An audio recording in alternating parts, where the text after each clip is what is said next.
readings of books should rock you. I am a book person, and if you're a book person too, read to a child and spark a lifetime of ambition. Join me at bookpeopleunite.org because reading is fundamental. A public service announcement brought to you by Reading is Fundamental, Library of Congress, and the Ad Council. You are listening to BeExposedRadio.com.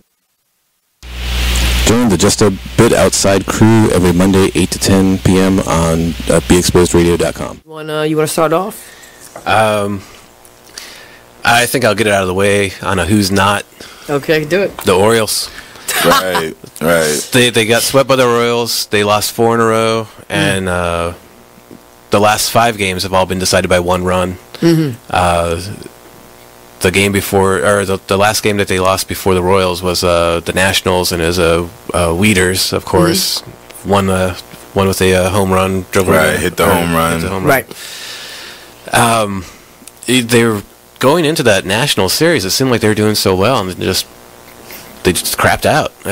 They got that game postponed, so who knows when they're going to replay that or play that game. Mm-hmm. That's my first not for the night. Okay. Okay, I'm going to go ahead and weigh in on my who's not, and I'm going to talk about the San Diego Padres. The Padres. That's okay. You just took my answer. They're in last place in the NL West. They've lost 8 of them.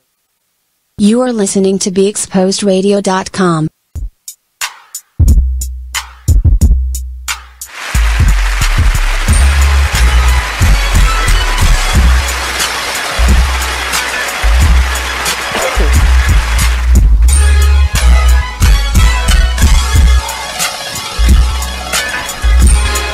What's going on, guys?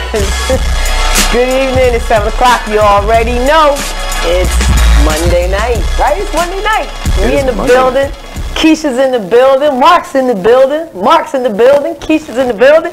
Just a Bit Outside radio show. Going down to Be Exposed, the radio studios. How you doing, yo? I'm here. Right. It's the holidays, man. I feel like I'm burnt. Right, and it's like just Monday. It's the first day of the week. It feels like it's forever already. I kind of look jacked up with this damn. I hate this thing here. That's okay. I'll just project. I hate how that looks on me, but that's all right. What'd you do this weekend, yo? Oh, you know it. Oh yeah, Spider-Man Into the Spider-Verse. Oh yeah. So how was that? That was amazing. I mean, like, the live-action stuff can capture the spirit of the books. This was like a comic book come to life, really? Like, on the screen. Yeah, absolutely. And I told you, like, during the movie, I was, like, thirsty for the sequel already. Like, can I just sit here and watch what happens next? Right. Yeah. That's what's up. That's what's up. I have to make some time to go see that. Yeah. Yeah, you know, we had a little conversation offline about my plans for the movie, so I'm going to try to execute that this upcoming weekend, and then we can exchange notes on what we thought about the movie, man. I can't wait to check it out, though. I've heard a lot of good things about it. Yeah, and, like, they did $35 million, I think. Okay. The one, it was like the biggest December made it opening ever. Okay. But I think a lot of other people were expecting higher numbers for some reason. I don't know. Mm-hmm. But it did good. Mm-hmm. Mm-hmm. I mean, I'm pretty sure it'll pick up this upcoming weekend, too, with the holiday and the kids being out for, like, winter break and all that good absolutely. stuff. Yeah. There's actually a kind of a lot going on around town. I mean, I know downtown in Baltimore, in the Inner Harbor, they got that Christmas Village thing going down there. Yeah, they got the Santa house, and they got the, what's that thing called? The Ferris wheel going. You know, which I never really understood for this time of year. Like, I don't know who the hell's getting on a Ferris wheel. I mean, like, especially like tonight when it's like 30-something degrees. Like, right, like, who's doing that? I mean, that'd be one hell of a happy hour. Somebody comes up with that kind of idea. Yeah, straight from the Ferris wheel to the ice skating rink. Yep. Man, yeah, I don't know. I don't know, you know, I'm African American, so.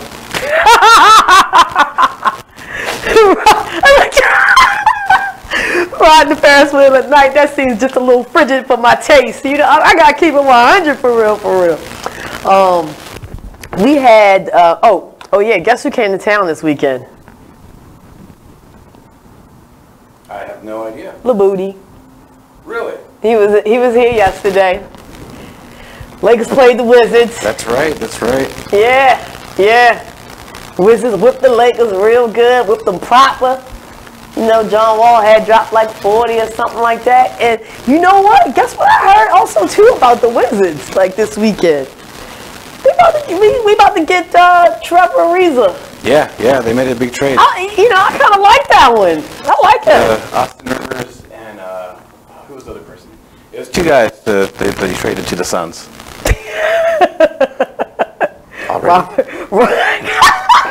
Got a comment. Robert says this is why black people laugh at us. Hey man, that's talking about the Ferris wheel. Yeah, that's wild, man. That shit is wild. But yeah. So pick up Trevor Ariza. He's a wild guy. I love his fire. I love his spunk, his attitude. You know, we all know that. What was it last season when he was with the Houston Rockets and they had that little dust up with the Clippers, and you know him and Chris Paul and James Harden, you know, rolled out to the locker room and was, you know, trying to basically fight. You know, so I don't know, maybe it'll bring a little spark to the Wizards. I was a little bummed that the Suns traded Ariza away, though. Yeah, I know your beloved. Yeah. I'm big on the Suns, yeah. Yeah. But I'd like to see how he fits in with that team. You know what I mean? And the Wizards had to do something. Yes, they did. I don't know if that's exactly the move they necessarily needed to make. And you know what is so crazy? I've been watching the Clippers, okay? Like, I feel like I've been forced to watch the Clippers because they've been doing so well. Really? You know? Yeah, they actually been doing pretty well as of late.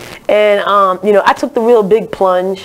And a couple of weeks ago, I bought the NBA League Pass. You know, my pockets are currently crying right now, but, you know, like, yeah, I did it. So what's the password? No. Hey man, you know I got you. But yeah, you know, so I was checking out the Clippers, and Marcin Gortat's he's doing all right, man. Like, I don't know. I guess it's a change of scenery. But yeah, but back to the Wizards though. Yeah, like you said, they had to do something. I don't know if Trevor Ariza is the thing, but I certainly I like him as a basketball player, and you know, I definitely welcome to the area. You know, like, I don't like to associate myself with the DMV, you know, territory that they like to throw out there. But yeah, man, definitely happy that he's around on the squad. Yeah, it should be interesting. Yeah, absolutely. What else is going on around town? I don't think there's much of anything. You know? It was raining all weekend. Yeah, it really sucked. Like, yo, I went Christmas shopping on Saturday. Yes, at Arundel Mills, a.k.a. Hell on Earth, man. That's me and Jimmy. It was nuts. I mean, like, on a regular, like, June weekend or something like that, that place is nuts. I can't even imagine a week 10 days before Christmas. Dude, it was not good. Like, we legit rode around for like 30 to 40 minutes to find a parking spot. And it was so crazy because Jimmy was driving. And, you know, I can be a bit aggressive sometimes. You know what I mean? What do you say? You say something? No. Oh, I can be a bit aggressive sometimes. You know, especially when it comes to the driving and whatnot. And Jimmy and I are driving around in this parking lot, man. And it was two times we came up on a parking space like a second before somebody else came. And we're in like this standoff, this stare-off. You know me, I'm like huffing and puffing, ready to go. Like, you just say the word, I'm jumping out, homie. Yeah, Jimmy lets these people cut right in front of it. Like, oh God, I was so ready to wring his neck. Yo, I don't know how y'all feel about that kind of stuff, but yo, I fight for what's mine. I'm surprised he just didn't jump out of the passenger seat and stand in front of the spot. Right, I didn't want to embarrass him. He gets so mad at me when I go ape shit out there. You know, he be so embarrassed. But I mean, I know I'm not the only one out there though. I mean, yo, parking spots are precious, few and far between. Like, yo, when you get your shit, protect it. Stand up for it. Don't let nobody take your shit. I'm telling you, seriously. So that's my holiday rant. But yo, I spent 9 hours between Arundel Mills and Walmart. I was ready to poke my eyes out, like literally. Which Walmart? Okay, all right, so we were extra crazy. So, you know, after spending like 7.5, 8 hours at Arundel Mill Zone, we didn't have enough. We went back across town to Owings Mills. Good Lord. To go, right, to go to the Walmart out there. Man, it was nuts. It was crazy. Whatever. I got a lot of shopping done. And, you know, folks will have a pretty nice holiday. You know, so. Cool beans. That's what it is. That's what it is. Do we have a hometown hero? No, not tonight. No hometown hero for tonight. Nobody was coming through in the 410. I'm sure they did come through. Just No, I couldn't find anything. You didn't come. No, I'm kidding. I didn't come through. No, it's all good. Yeah. Yeah. All right. Well, I think I was trying to think of something that maybe that was going down in the upcoming week, but I don't think there's. Christmas? Yeah, I don't know. Fuck it. Whatever. All right, so let's move on. Monday Night Football. We got a big game going down tonight. The Hooties. Hodak Nation. Excuse me. 504. They are on the road going to Carolina to check out the Panthers. Cam Newton, Christian McCaffrey. I mean, it's this is a good game. Think so? I think it will be a good game. I mean, isn't that like a division game? You know what I'm saying? Yeah, it's and a division I game. feel like the Panthers are just bound to show up tonight. They've been playing like stir-fried dog shit the past like 5 weeks. Stir-fried? Yes. I mean, they are bound to show up today. I mean, you don't think so? They haven't shown up for weeks, and at this point, I'm not sure if they want to. They're just like, we got 3 games left. Yeah. Put us out. Yeah. And you know, the Saints are feeling pretty good about themselves right now. Clinching the division yesterday, right? I believe so. Yeah, so they're in the driver's seat. They're just, you know, chilling to see what the postseason path is going to be for them. I think we have a couple more comments here. Hey, what's going on, Norma? Thank you. Hi, Miss Norma. Oh, you know her? Oh, yeah, we work together. Sit Oh, right next to each all other. right. Okay. What's up? Mark's, what? Work? Work ex-wife. I'm about to say, what? What's the title that goes with that one? I knew it was something. She'd be mad I'm telling secrets. No. I see you, Mark. I see you. You look like a little cocoa bunny, too, you know? I see you.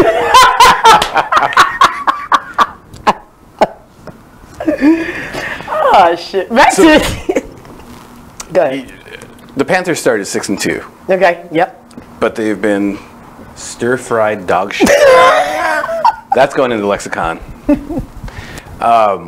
And now, like, people are saying Ron Rivera is on the hot seat. What do you think? Oh. I can see that. Yeah? Yeah, I can kind of see that. You know, they've lost the last 5, right? And I think out of the last 5, 3 or 4 of them have been by less than 7 points. So they've been losing close games. You know what I mean? And a lot of times when you're losing close games, that comes down to coaching decisions. You know, you know, and you know, the Panthers are kind of funny. You know, they're missing a few pieces as well. Greg Olsen was their leading receiver, like, you know, leading in receiving yards on the team for a few years running. You know, until as of late. You know, because he's really gotten banged up and really injured over the past couple of seasons. But you know, that's your tight end. you know, like I mean, I don't know, somebody who I mean, to me that's like an anomaly. That doesn't normally happen in the NFL. So, you know, I would like to, I mean, if they make the playoffs, you know, great. I don't think they're going to make it though. Do they even statistically have a chance of it? They do. Okay. They do. They must win tonight. And what I think they need to do is concentrate on their offense in the off season. Let's get Cam Newton some real weapons. You know what I'm saying? And okay, let's just say you part ways with what's his name? Ron Rivera. Yeah. Let's just say you part ways with Ron. And, you know, I'm always about bringing young new coaching in, yo. You know, I like that. I like the trend. You know, and let's get another perspective and let's go back to the drawing board. I don't think that's a bad idea. I don't think that that's unreasonable if you are a Carolina Panthers fan. Okay. What's your take? I mean, do you think he deserves? I mean, when I'm talking, I'm looking at you. I'm kind of feeling like we're on different pages when it comes to this coach. I think Ron Rivera is a great football mind. Mm-hmm. And I don't think, they were 6-2 at one point. Mm-hmm. Obviously, every team has injuries. It's the NFL season. That's what happens. I think it's more than just coaching, though, right now. Mm-hmm. And I think... do you think it's would you agree, lack of weapons? It very well could be, yeah. And as we know, Cam, as he's getting older, he's not as mobile as he used to be, so he needs to utilize his weapons. Yeah. So I think Rivera...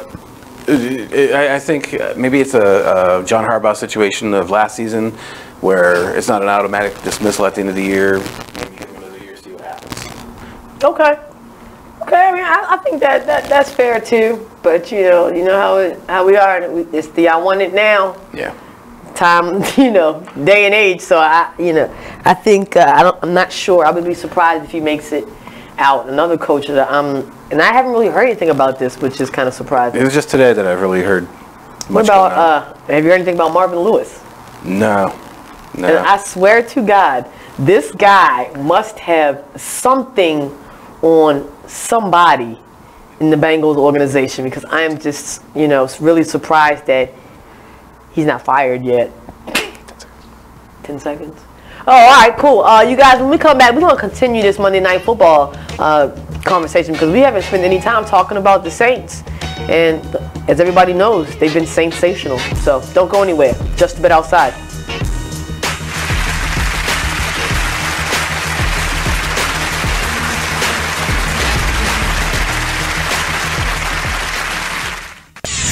We're rewarding you for something you already do, listening to us. It's Radio Loyalty, and it's an easy way for you to get free stuff. All you do is sign up. Go ahead and click the banner now. You'll earn points as you listen. Points you can trade in for great products and services in the Radio Loyalty store. You can earn even more points when you share your favorite station with friends on Facebook and Twitter. Radio Loyalty. It's free to sign up, so click the banner to join now.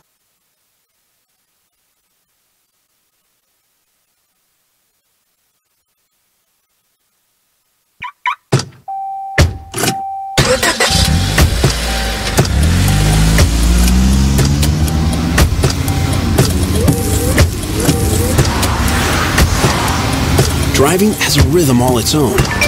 Don't wreck it with a text. Before you get behind the wheel, silence your phone. Or better yet, designate a texter. For more text-free driving tips, visit stoptextstoprex.org. Brought to you by the Ad Council and the National Highway Traffic Safety Administration. Green light. Hey girl, school zone. I'm getting hungry. Car changing lanes. You want to meet me for pizza? Stop sign. Intersection clear. Yeah, street. Pizza sounds good. Ballin Street? Girlin Street! It's hard to concentrate on two things at once, like texting and driving. Stop the text, stop the wrecks. How will you stop texting and driving?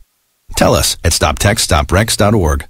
Brought to you by the National Highway Traffic Safety Administration and the Ad Council. Hi, I'm LeVar Burton, and I'm proud to be a book person. How do I choose a book? Sometimes it's the cover, sometimes it's the title. I guess I'm pretty visual. If a book's really impressing me and the writing is really good, I will peek and see what the last paragraph is, because the endings of books should rock you. I am a book person, and if you're a book person too, read to a child and spark a lifetime of ambition. Join me at bookpeopleunite.org, because reading is fundamental. A public service announcement brought to you by Reading is Fundamental, Library of Congress, and the Ad Council.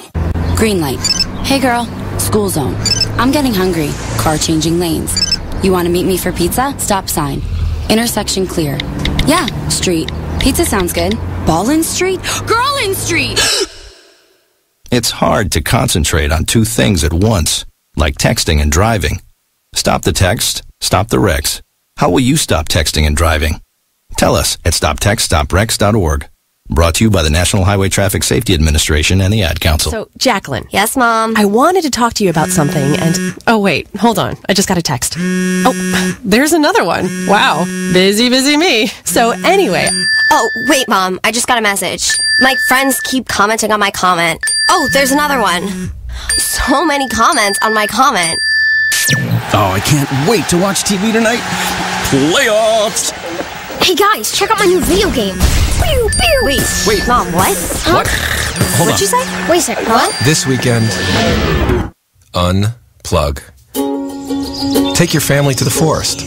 There's nothing in the world like experiencing nature firsthand. Trees, paths, bluebirds, streams. Getting closer to nature can get you closer to your family. To find the forest nearest you, go to discovertheforest.org. Brought to you by the U.S. Forest Service and the Ad Council. Listen to this flashback of Skyline Radio Show. So where we at? Where we talk about the effects and what's going on in these schools? Yeah. And what people don't understand. Just real briefly, I just want to talk a little bit about what people say bullying is or is not. So bullying comes in many forms. It's a teasing, it's the cyberbullying, it's the texting, it's the phone calls, it's the posting of pictures and people's personal information to pretty much cause them harm, to have them feel insecure. It's the sex assaults that people actually put out there. There are physical assaults, and there are mental assaults and emotional assaults. And what I like to remind individuals that any aggressive behavior towards anyone that is unwanted and unwarranted, and an individual asks you to stop. Let's stop there. Stop. And they should be respecting that. Respecting that and respecting yourself, because when you're able to respect another person, you're able to respect yourself. And the way that you're able to show that respect is that you know that you have a gift and you know you're uniquely made and that you matter, and then you also acknowledge that the next person beside you matters as well. Right. You know? And we lose that sometimes. You are listening to BeExposedRadio.com.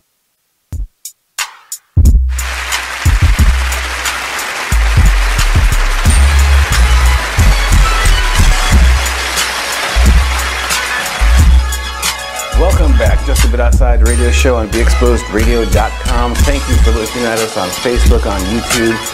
Throughout the week, check out our old shows or rewind this one on Google Podcasts, Apple Podcasts, Periscope, I think we're on also. Radio Loyalty, TuneIn app. Wherever podcasts are, you'll find us. What was that dude's name? Let's see. Robert Lanassi. We will get to that question this segment. Great question. Yeah, I love it. I do want to clarify, Miss Norma, who I work with. She's like, it's a sports show. So she's the daughter of a Negro League baseball player. Okay. And also her grandfather, which, like, when she told me, I was, like, geeking out. James Dudley, WWE Hall of Famer from the D.C. area. Oh, okay. All right, Norma. So when you coming through, baby?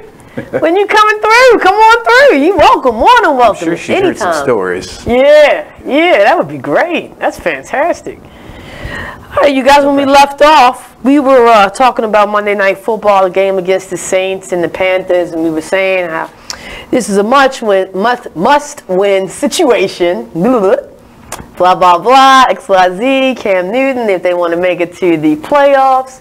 Let's take a few minutes to talk about the Saints. As I mentioned earlier, they clinched their division yesterday. They've been playing really well. Everybody's talking about Drew Brees, MVPs, the whole nine. Is this their game to lose? I mean, do they really have a chance to lose this game tonight? I mean, do you really think they'll lose it? Of course there's a chance they can lose, but the odds, I'd say, are definitely in their favor of winning this one. Oh, yeah, absolutely. Their defense has been really good this season, and they have really been excelling against the run, and I think that's going to be a major problem for the Carolina Panthers tonight.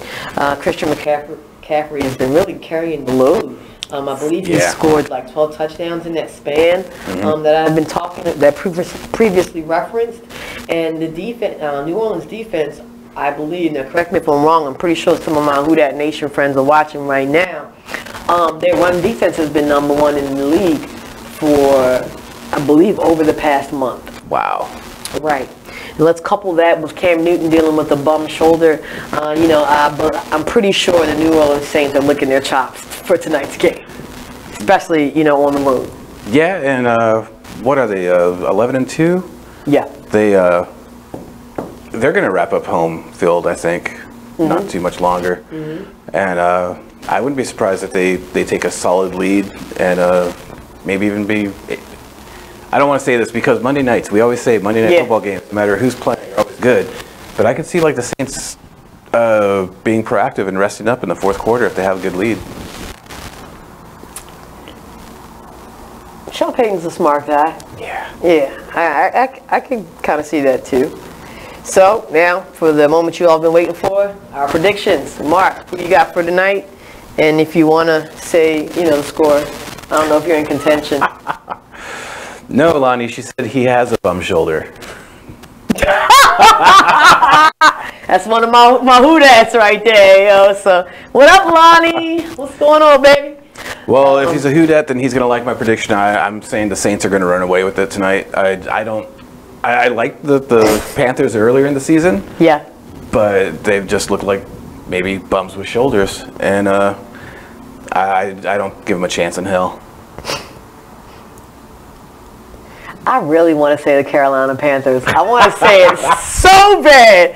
And I know that those who are watching, they know I do. Because I can't stand them Hooties, man. I'm telling you. I want to say that the Carolina Panthers, so bad. I mean, I'd like to say maybe they could ride the home field advantage wave or something. But, man, I really don't see it happening. And you have to know that, Cam Newton is probably pretty defeated at this point. Oh yeah. In the season, you know what I mean, and that's not good. When your leader is like that. I mean, you can kind of tell his demeanor with his post-game interviews. Yeah. Normally, I mean, he's so vibrant with the outfits. I want to say costumes and shit, but the outfits, yeah. And it usually comes with a lot of attitude, and I just really haven't been seeing a whole lot of that lately. Yeah. Lonnie says Carolina is either going to get killed or close game. Lonnie, I'm totally with you on that. But you know what, man? Fuck it. I'ma just take the leap of faith, yo. I'ma jump out on the ledge. I know if I'm wrong, they're gonna kill me tomorrow. I do not care. Carolina Panthers, show me what you got tonight. I need y'all to show up, do the damn thing. Do it. Come on, let's go. Let's show these who-dats who's the boss. Come on, man. Do it for me. Come on, Cam. Come on, Christian. Let's go. I'm going to go Panthers. Jesus. Do I need a... Oh, jeez. Will they even score 2 touchdowns? Shit. All right. 1 minute. It's 16-17. Panthers. That's what I'm going to say. Wow. Yeah. Hey, man, I was legit last Monday. I said low-scoring game, everything with that. Oh, yeah, I wanted to text you, but we all know what happened last Monday. Kescia was running the street. I was thinking that, too. Yeah, lost her phone. Lonnie says, you don't even believe you. You didn't do that out of spite at all. Yeah, right. Hey, oh, Lord, there go my man, Michael Jordan Banks. What's happening, baby? Who that? You already know. Yeah, so let's, in this last couple of minutes, let's 30 seconds. Okay. Oh, shit. Okay, all right. Hey, look, Robert, we're going to address that question about the Patriots and the Steelers when we come back. I definitely want to talk about that because, I feel that's a very good question. And surprisingly, I did not think about that last night when I was watching the game. Me neither. I was really so wrapped up in the way that the game was ending. So I went out and, had some sushi and was watching. That shit didn't even occur to me. Yeah. So, Robert, I promise you, we're going to open this segment with your question when we come back. You guys, don't go anywhere. Just a bit outside. Mike, I see you, homie.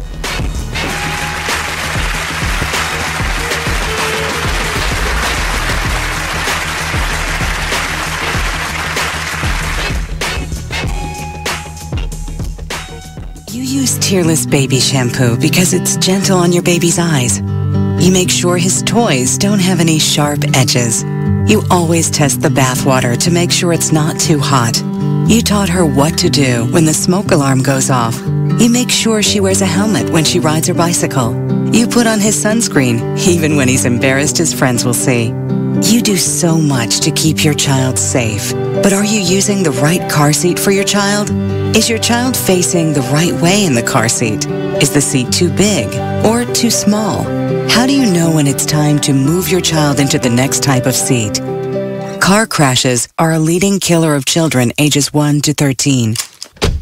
Protect your child's future at every stage of life. For information on the right seat for your child, visit safercar.gov/the-right-seat. That's safercar.gov/the-right-seat. A message from the National Highway Traffic Safety Administration and the Ad Council. Why is Connor having trouble focusing in school? Having trouble finding Connor's middle school? Would you like directions? No, why is Connor having trouble focusing in school? Finding lowest airfare to Istanbul. No, I'm tired of fighting with him over homework. Home, walk, restaurant. Need a review? No, I need help. He's very smart, but his mind wanders. He's disorganized. I think I understand. Oh, good. Finding best potatoes for French fries. No! Russet, fingerling, Yukon Gold. Why don't you understand me?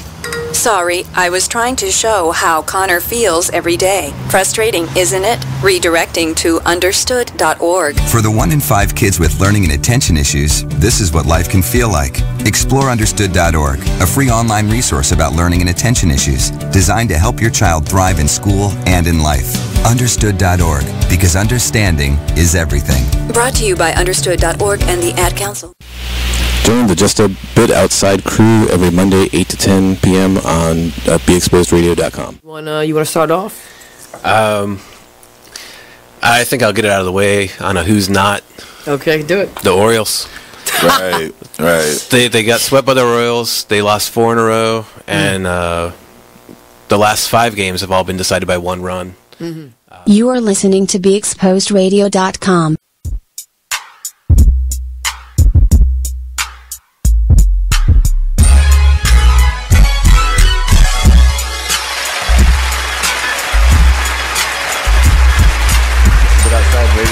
BeExposedRadio.com every Monday, 7 to 9 p.m. on the, there's no radio dial, so I guess it'd be the internet dial. Yeah, on your airwaves. We were talking NFL, Monday Night Football, and transitioning now to an excellent question, which we both said we didn't really contemplate. Really quickly, Jay, what up? I see you, baby. Uh-oh. Yeah, yes, sir. Hey, Mom. She's also watching. Oh, okay. What's up, Miss Marsha?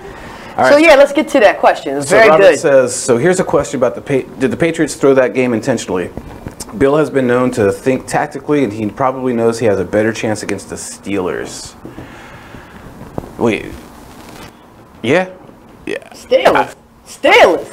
Now this is my thing. Right. This is my thing, baby. Now, you are saying the Steelers, which means you think that this picture is going to stay the way that it does. Mm-hmm. You know? And this will kind of be a good segue. Right. I was going to say, let's think about, because like this will segue into everything else with the Ravens. The Patriots get that 3rd playoff spot, which would be the first seed in the wild card week. Wouldn't they play the Ravens? Because the Texans have the second bye right now. Is that what happened? Well, okay, right. Because I'm looking at it. We got Kansas City as number 1, Houston as number 2. I think you might be right. Yeah. I think you might be right. Okay. I see where he's going with that. Okay. He was going with that. And if that would be the case, then yes, I think that would be. I don't think that's far fetched. Yeah. Period. And then the Chargers have the Steelers. If the playoffs were to occur today. Right, and we already know that the Chargers, they beat the Steelers. Uh-huh.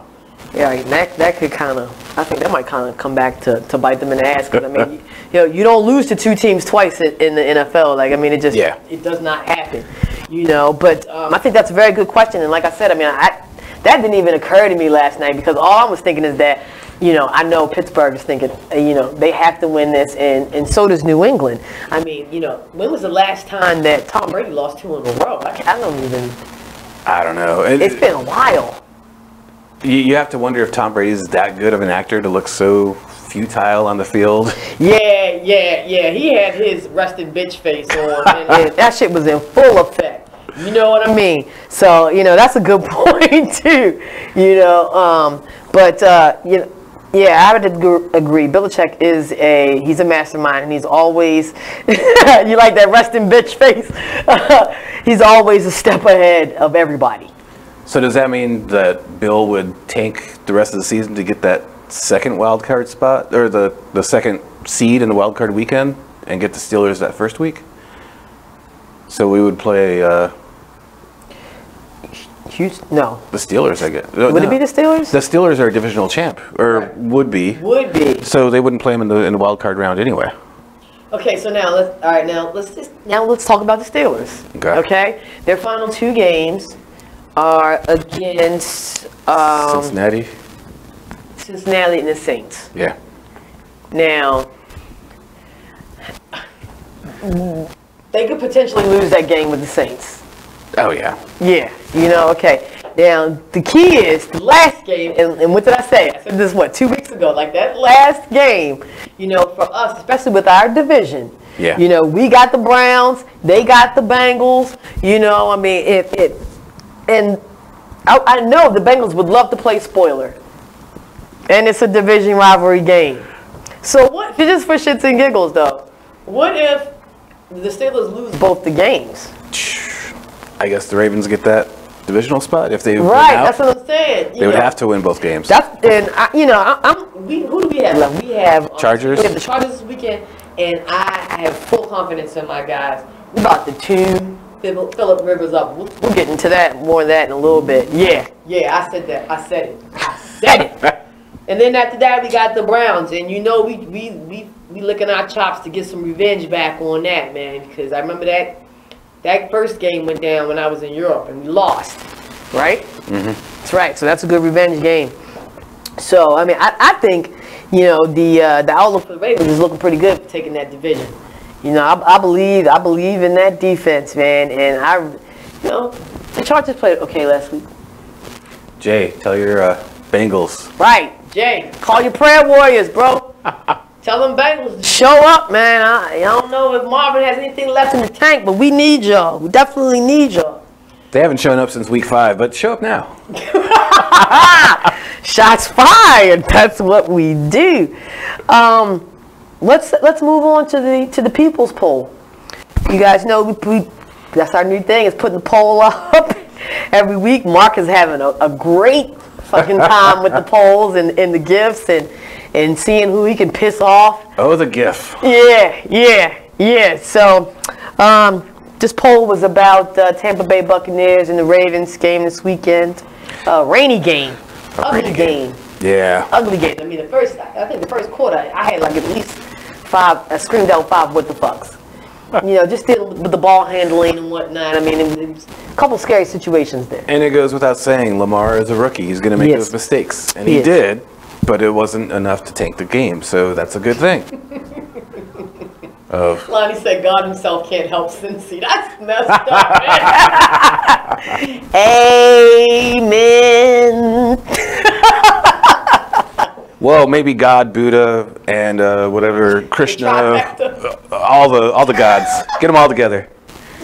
Calling all prayer warriors once again. Hey, Daryl says, what's up? Hey, what's going on? But back to what were we saying? Football.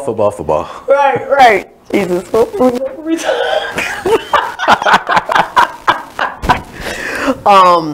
Oh, the people's poll. Yes. Okay. So what was the people's poll question for? Oh boy, here we go.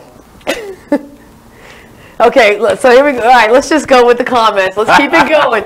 Jay here says, the Bengals do anything, it's ruin things. And I believe that. That's why I said they would love to ruin someone's day. Usually it's for themselves, but they ruin things for themselves. But with them hating the Steelers, it could be a lot on the line for them. I agree. I feel like y'all got pretty good chances, so get the job done. Interestingly, with the Bengals ruining things, that's also Jay's take on fantasy football. Yeah. And we're going to thank Jay for his wonderful strategic ways dealing with Joe Flacco. Absolutely. Yeah. We're loving you, Jay. But back to the people poll question. We put the question out there about the Ravens and Tampa Bay Bucks game, and I'm trying to pull it up. It was interesting because I didn't realize until looking into the game for this week that the Bucs were 3-1 in their last 4 games. Yeah. Ever since Winston was a named starter yet again this season. One of those wins was like against the Saints, wasn't it? I think so. Yeah. Yeah, and you know, 2 former Heisman winners. You know, 2 guys who really excelled in college. You know, I'm pretty sure I would say people are probably expecting more from Jameis Winston, or thought he would have done more by this point. But I mean, it was a very excellent matchup, one that I really did enjoy, and I was really excited to see. But back to the people's poll questions. It says, will the Ravens win big at home, or will the Bucs, who have looked decent with Winston under center, make it a close one? All right, so... And it goes also, the Ravens were favored by 8 at the time that the poll went up. Come here, give me that shit. That's where I was going. And the over-under was 45. Okay. All right, now I'm gonna just revise that just a little bit because I'm just gonna throw the closing line out there. I checked the line I think about 10 minutes before the game started, and the Ravens were at 9. So now it comes to what's our definition of keeping it close. My definition of keeping it close is, you know, keeping it within that line. Within the line. Yeah. Okay. Yeah, I mean, you know, we won by what? 8 points? 8 points. 8 points. Okay, which is more than a touchdown. Well, it's a touchdown with the 2 extra. Yeah, I'm gonna say, but it's still a one possession. Exactly. One possession game. So I'm gonna say that this was close. Absolutely. Yeah, I'm gonna categorize that as close, and you know, the people, they've just been high off the Ravens. They've been high off Lamar Jackson. I understand. Oh shit, hold on, let me finish my thought. Let me just finish this. And they've been real homers as of late. And I love it and everything, but I'm going to say once again, you know, 75% say the Ravens win by a lot. 25% say the Bucs keeping it close. The people got it wrong. It was a close game. Had they made one mistake, you know, in the fourth quarter, it would have been a tie ball game. Yeah. So, you know, so there you have it. Looks like we have another, do we have another comment? Oh, yeah. Oh, who is it? Jay, how could you be so evil? Uh-oh. He says Lamar's on his radar next. Oh, no, you did not. Oh, okay. We have another comment from Joe. He says he wouldn't be the least bit surprised to see Flacco on the field again this year. Jackson has been electrifying, but some of those throws are just crazy for an NFL quarterback. I don't see their current run-pass ratio as sustainable, which I think is very interesting comment. They'll either hit a defense that can shut down the run, or Jackson will get banged up. All that being said, a Ravens Super Bowl run is totally plausible the way this season has been going. Absolutely, I agree with you on that one. If they do let Flacco go in the offseason, they're going to have to invest in a good backup. And this is the whole thing about the Joe Flacco situation. You've elected your starter. You're going to let that boy go. Yeah. You're going to let that boy make the mistakes, and you're going to let the boy learn and grow. Okay, so that's just my personal take. I don't think we will see, unless the boy gets hurt, God forbid. Which, on that wood, on the background, you know. On that wet field, he did like twist his ankle and stuff. Yeah. Hey, Mike. Yes, we talking about Lamar Jackson, man. We talking about Lamar Jackson. You know, he is going to be the quarterback. There's, you know, and you could tell. You know, I was talking about demeanor and things like that. You could tell with Joe Flacco, things are over for him. Yeah. You know, you can see by the way that he's standing on the sideline. You know, we discussed a little bit about that press conference, with that very heartfelt press conference. You know, it's the inevitable. It's the inevitable. Now, something interesting that came out today, I heard, was, you know, obviously, over the weekend, Ian Rappaport made a report basically saying what we've heard all season already, which was Harbaugh's going to leave at the end of the year. Yep. Flacco's going to be gone too. Yep. It's like, that's not news. That's been reported before. Right. But interestingly, on the Joe Flacco tip was that the Ravens have pretty much shown him all the respect that he deserves, because he does deserve that respect. Yeah. But they're going to attempt to trade him to a team of his choice. Mm-hmm. And that's fair. Absolutely. You know, you got your Super Bowl and everything, and there's a lot of ties here. There's a lot of loyalty there. And I'm sure that there's a lot of loyalty there with John Harbaugh, which might have, you know, kind of pushed him out the door a little bit. Yeah. You know, and this is great because we're getting a lot of comments on that. Robert, what's going on? He's back at it. Joe is a better quarterback, but what Lamar lacks in skill, he makes up for enthusiasm. I've been saying that for the past 3 weeks. I love the swag. I mean, you know, they interviewed, Michael Vick interviewed him on Sunday before the game. I mean, I love that. I think that he needs to have somebody work with him with the speaking, but, you know, that will come with time. But, you know, I totally agree with you. But, you know, I'm not agreeing with the balance is not, people are saying it's not sustainable. How do you feel about that? I feel like, why can't we? You know, I mean, are we not happy with Gus right now? Or? I mean, Edwards? Yeah, he didn't have a good first half, right? I can't remember. I know, but he did turn it up eventually. Yeah. Yeah. Yeah, I mean, you know, in that second half, I mean, they were getting some pretty decent runs. And Lamar was wearing them down as well. So, I mean, I don't know. I mean, I kind of think that they're definitely able to do that. Oh, God. Bob Michael Jordan Banks. See you later, bro. To Mike, DJ Delight, he says Lamar's the next generation quarterback. He is bringing a different type of game to the league. And, you know, I have to shout out Lamar because he's the first quarterback in the history of the NFL. Dude. First 4 games, 70-plus rushing yards. I mean, he's definitely making you rethink your defensive approach.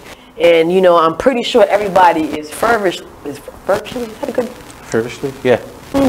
Trying to figure out how to stop this guy. I mean, honestly, you know, and he's good on the move. He's good on the move, and he's getting better with his decision making. Yeah, he's still doing rookie bonehead things, but yo, he's only 4 or 5 games in. It's gonna happen. Yeah, it's gonna happen. I think the debate is over. I don't know why people continue dragging it out on Facebook and stuff. Right. Lamar is the quarterback. Yep. Barring injury, which, you know. Right. He is the quarterback. Flacco, like I said, they're going to show him respect and trade him to a team of his choosing. Let's hope there's a team willing to trade for him, because it could be that, you know, teams like young quarterbacks right now. Isn't that contract still going to be a factor in that, though? Well, all the guaranteed money is done after this season, I think. Oh, okay. Thank you for that. I was wondering it'd be interesting, and one team that I heard as maybe something that he would want is the Redskins, because of his family. It's close, you know. He's from Delaware.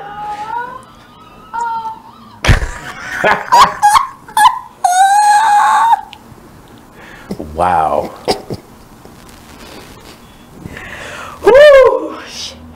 Woo! Goose fraba. Right. Let me recenter myself. You know what might not be a bad fit for him? Huh? Go there to New York. You don't think Eli's going to be around? He don't need to be, you know. But I mean, I think I might have heard something today that he's not going anywhere. 30 seconds. 30 seconds. Okay, you guys, we're going to keep this conversation going. Keep the comments coming, too. Yeah, keep the comments coming. You guys are all lit tonight, and I'm loving it. Lonnie says Atlanta, good fit for Joe. Okay, we'll talk more about Joe Flacco and the Ravens when we come back just a bit outside.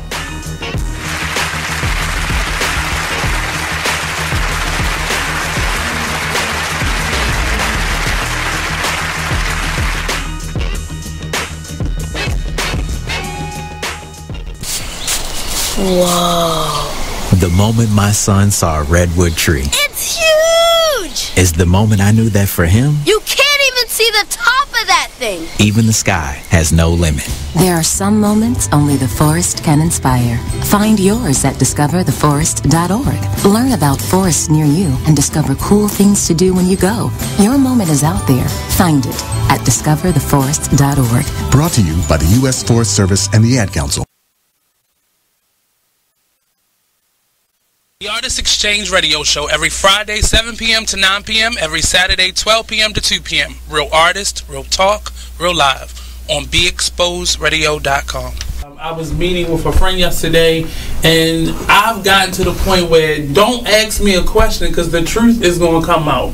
And exactly. Just don't do it. If you ain't looking for the truth, don't come to me. Don't do it because I can't hold my tongue. And she wants to be this stylist, boutique, but you're not doing anything in that nature, and I can't take you seriously if you're not doing those things. And I understood why people didn't take me seriously because I found myself in somebody else's lane. I was good at what I was doing and what I wanted to be, but I wasn't doing it for me. So how can I ask you to take me seriously if I'm living in somebody else's shoes? And nobody can do what you do, and I think that that's a big problem that people face now. Like, you see what somebody else is doing and you want to do that when that's not your lane. That's not your lane. That's not what you're supposed to be doing. But it's popular, it's getting that person money, it's getting that person applause. Oh, I want applause. I want money. Let me stand over here behind them. And then a lot of times people aren't honest with themselves either. Like, I was thinking earlier today, I've been woke for almost 2 days, so so you get honesty,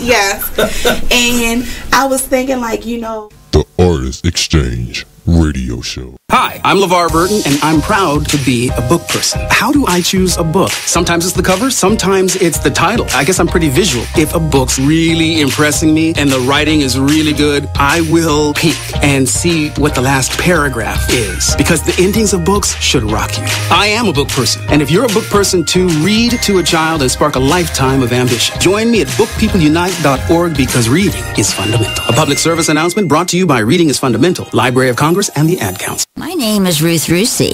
I'm a retired teacher. I'm 91 years old, and this is how I live united. I say retired, but not really. Once a week, I read books to children as part of United Way's education program. Reading to a child. You are listening to BeExposedRadio.com.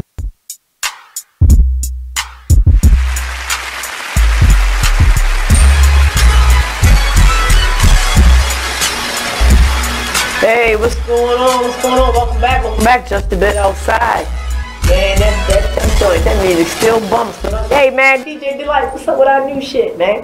Waiting on that new shit, baby. Oh, you guys, when we left off, we were talking about the Ravens and the possible future of Joe Flacco. We had a couple of pretty good comments while we were offline. A couple of suggestions for destinations for Joe Flacco. Lonnie says Atlanta. They'll bring Flacco down to try to force Matty Ice to play better, nothing more. I don't believe Joe Flacco will go for that. Yeah. So I'm gonna toss that one out. Mike, DJ Delight says Jacksonville Jaguars. Mike, I actually like that. I mean, we all know Blake Bortles is pretty much done, and I don't see anybody having any type of interest in him whatsoever. And, he could be down there in warm weather, down there in Florida, take the kids to Disney World whenever he likes, all that type of thing. He's got a lot of kids. Now, I know you're a huge Tannehill fan, but what about Miami? All right. Really? I'll allow it. I'll allow it. When it comes to Miami, what does it come down to? Who do you think is better, Tannehill or Joe Flacco? Who would you rather have on your squad? I'm going to take Joe Flacco on that one. Okay. Yeah. I do. I mean, Joe Flacco isn't the best, but at least you know what you're getting from him. You don't know what the fuck you're getting with Tannehill. You know what I mean? Like, sometimes he plays good, sometimes there's really there hasn't been that consistency with me. Well, with Tannehill also, you're getting like at least 2 injuries a season. Yeah, and then that too. But I mean, at this point in the career, what about Joe Flacco? He's not that durable anymore. Yeah. He's been pretty banged up. So, that's a possibility as well. I'll give you that one. Anything else you want to say on that? Think we beat that horse? I think so. I think so. Yeah. Okay. All right. Well, let's keep it moving. Next item, which I heard this weekend, and I thought it was kind of crazy, so I thought, hell, let me throw it on. Let me write it on into the show. And this is about the Oakland Raiders And you know, it was my understanding. I really had not been following the ins and outs, but I thought that this thing was like a done deal, and they were heading to Las Vegas. Well, you know, they after are. this season. Okay. No, not necessarily after this season. They're headed to Vegas. They're getting a stadium built. Okay. It's not ready until 2020. But I mean, the team itself is making that transition. Yes. Okay. All right. Now, Flacco in a warm weather environment, never. Robert's funny. I like him. Yeah. So, I mean, but you know, we were all on the page that this transition is going to be happening. Yes. Right. So, what is this that I'm hearing about Oakland wanting the city of Oakland trying to sue the NFL? Help me out here, because I'm trying to figure this out. I don't understand it entirely myself. But the Raiders' contract with the city, the lease on the Oakland Coliseum, is up after the season.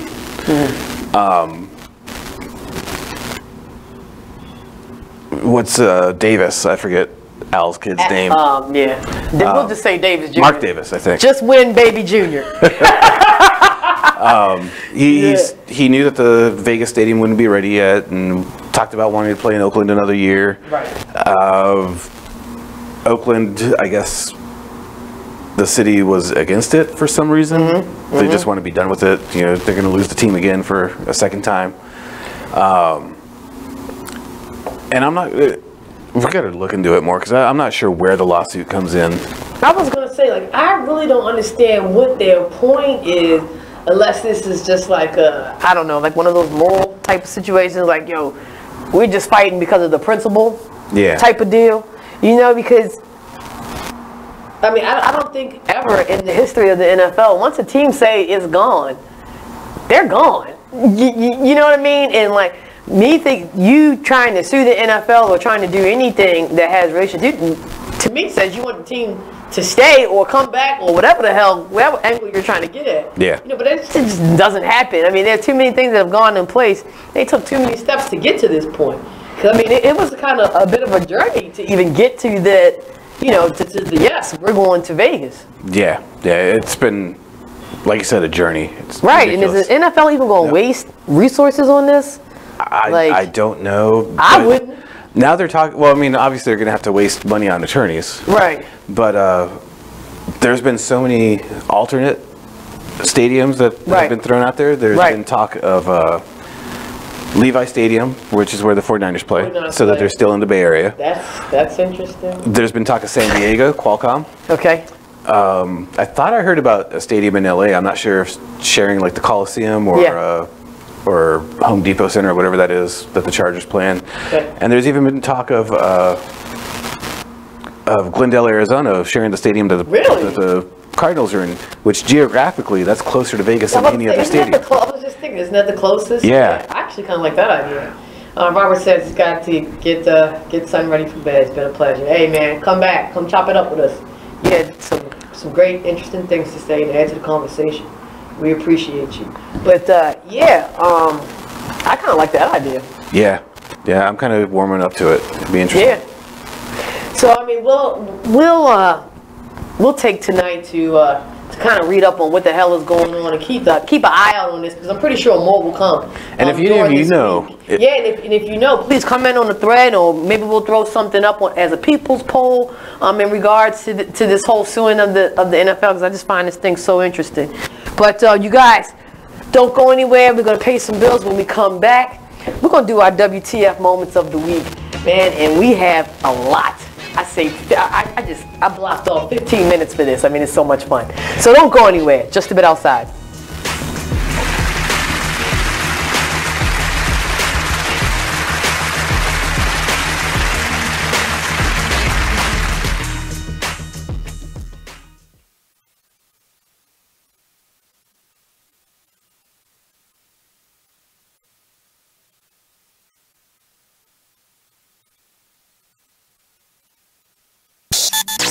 Join the club that gives you stuff. Hey, thanks! Radio Loyalty. Here's how it works. Just click on the Radio Loyalty banner right now and sign up. Then you keep on listening like you already do. But now you earn points. Those points add up, and you can trade them in for stuff in the Radio Loyalty store. Earn more points by sharing your station with friends on Facebook and Twitter, answering surveys, and by using the apps in the New Players App Store. Pretty simple, right? Radio Loyalty. Click that banner to join now.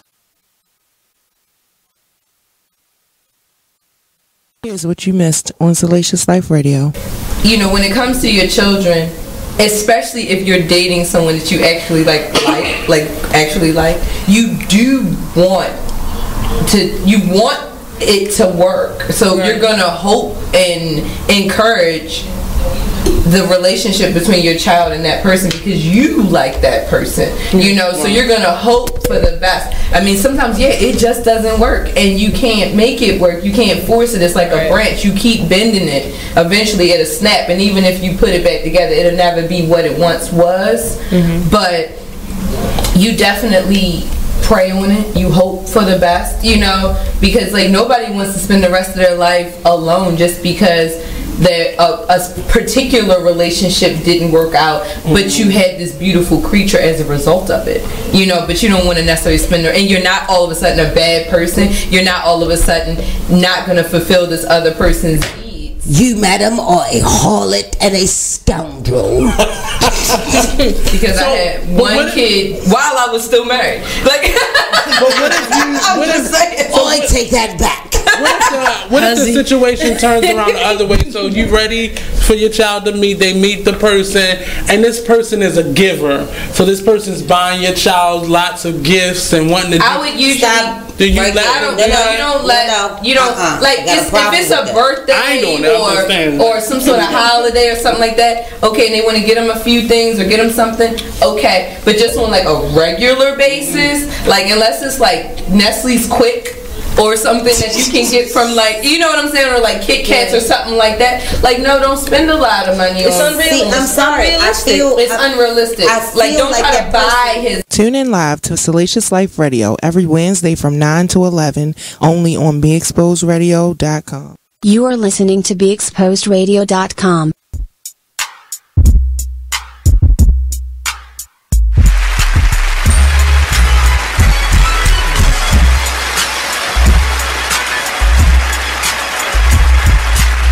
Welcome back, Just a Bit Outside Radio Show on BeExposedRadio.com. You're watching us on Facebook, YouTube, Periscope.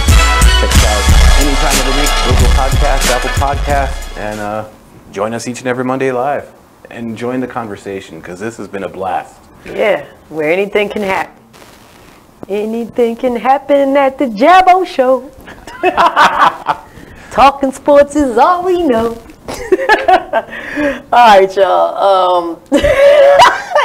And they say dad jokes are bad. Oh, God, come on, man. That shit was legit. That was legit, baby. Come on. Alright.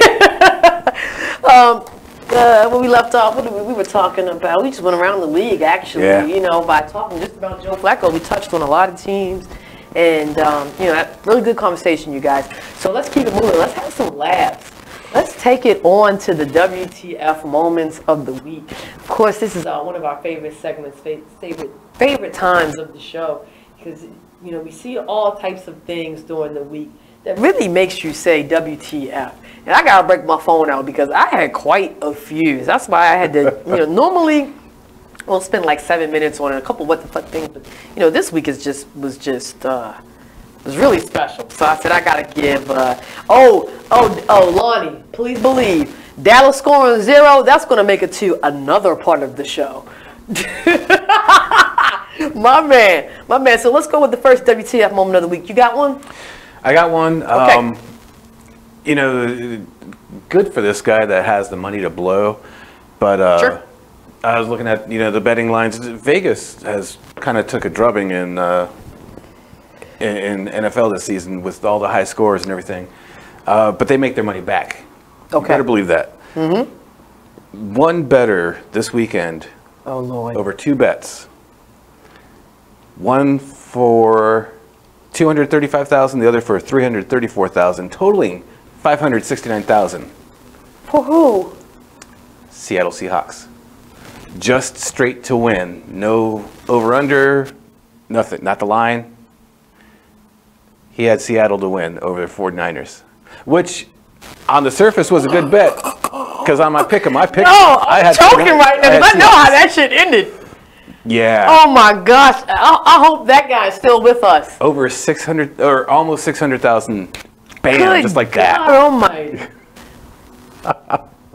And I don't even know if that was a good game to do that with. Like, honestly, seriously, I mean that had the makings of trap game written all over it, though. You know? Yeah. I mean, because, like you said, I mean, everybody expected it to win, and normally those be the trap games. You know what I mean? Like, someone that's been doing really well against a team that's been really biting it hard. Yikes! That is a definite WTF. Both bets were on the same game. By the same person. He's a total idiot.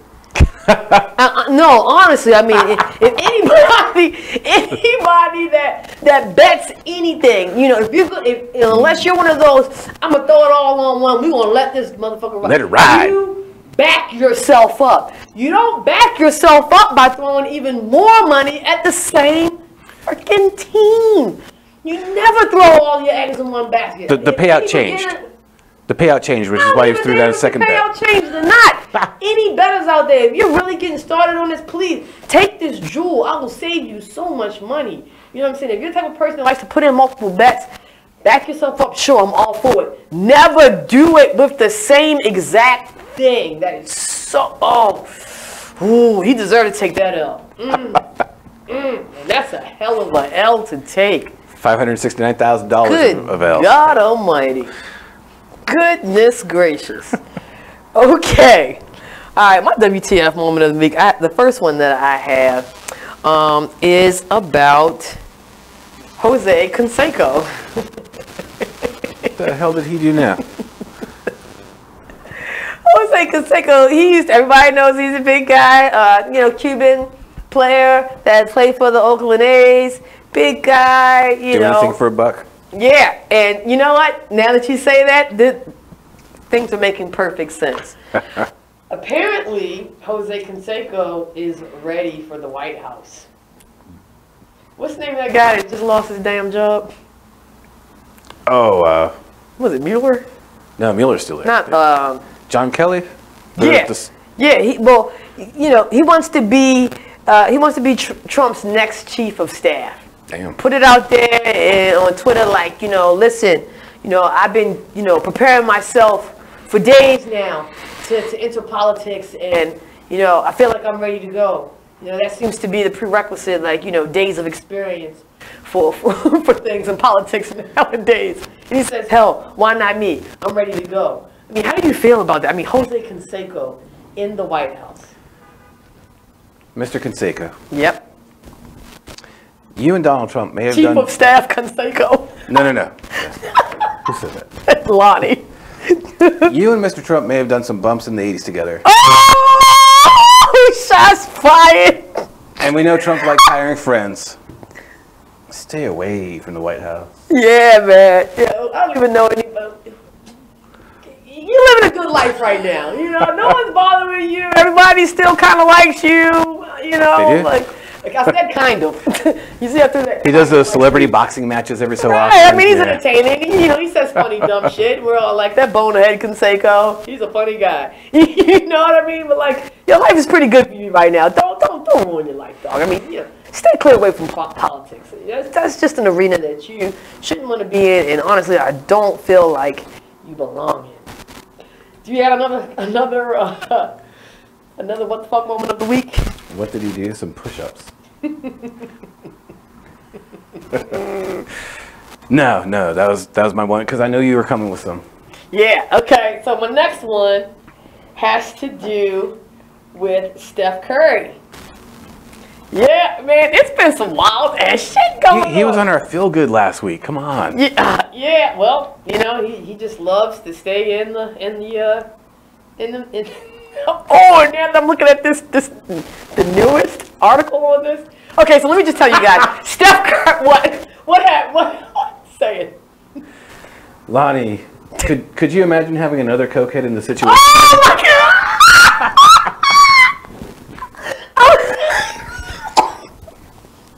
You killed her. Arms up. No, Lonnie, no! Yo, I love it. But back to Steph Curry, guard for the Golden State Warriors, former MVP, we all know and love. I mean, he's just a great guy. He made a pretty bold statement last week.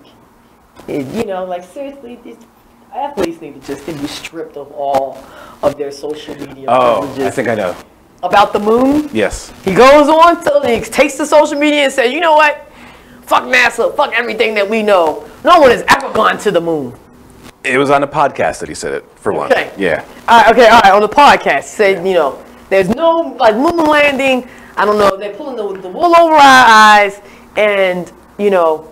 Maybe him and Kyrie are getting some flat earth You know, I was going to go there, you know, I was like, you know, maybe he was hanging out with Kyrie that weekend, I don't know, but, you know, he had some pretty strong statements to say about the moon landing. So, you know, because he's a celebrity and, you know, he's got all this money and everything, what happens? NASA says, come on down. He questioned if we went to the moon on this podcast. Later, he walked it back and said he was joking. Right, that's why I'm looking at this now. And I think that shit is hilarious because he said that his comment was made in jest. After he got that internet drag. Because, I mean, even when I even heard this, I was like, I know he didn't say these things. Like, I forget who, because like he's the biggest name, but on this podcast, there was like 3 or 4 active NBA players, so, and they all agreed with him. It might have been Kevin Garnett's joint, because that's kind of. It might have been, yeah. Pretty hot right now. But, yeah, you know, I mean, he was very serious about this whole thing, you know, like, I need some proof or whatever, and, you know, NASA was gracious enough to bring him down and show him some things. He had a little field trip, you know. I wonder if Riley was there, probably, I don't know. But, were they playing Houston, by chance? They really have a problem. He just went down for the fun of it? They really have a problem. But, yeah, so I guess the evidence was good because now he's kind of retracting his emotions and saying everything was in jest. Either that or, you know, his wife was saying, like, yo, stop hitting the J before you go on. Stop hitting the J before you go on the air. Like, I mean, just stop doing that shit. You know what I mean? I thought that was pretty funny and kind of cute. Also, how many minutes do we have left? We have 5. I think I have one more.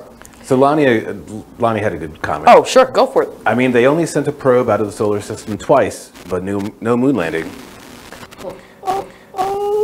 I think the probe going out of the solar system might have been an accident, though. Still. Yeah. It happened. I know so many conspiracy theorists. I know a couple of my homeboys are watching right now like, oh, man, here she go. But I like on the moon landing tip, someone said, yeah, we didn't go to the moon.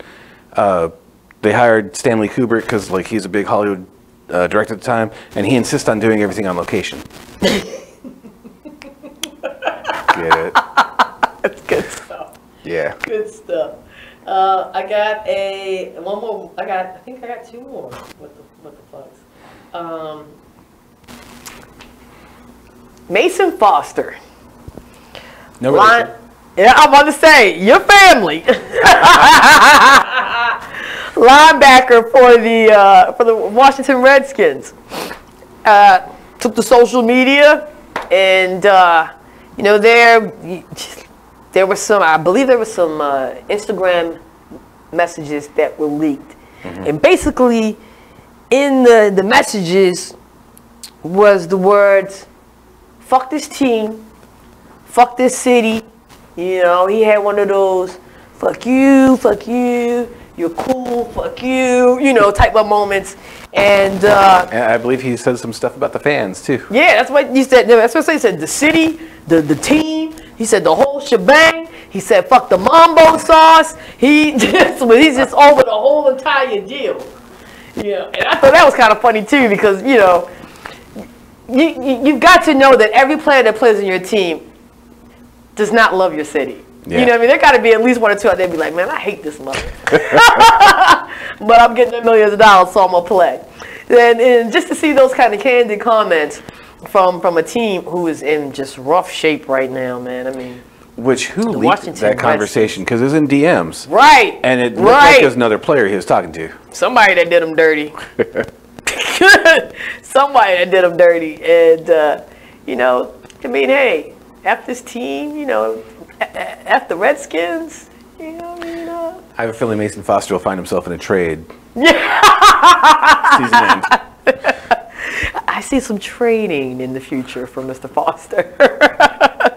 So I thought that was funny. I got one last WTF.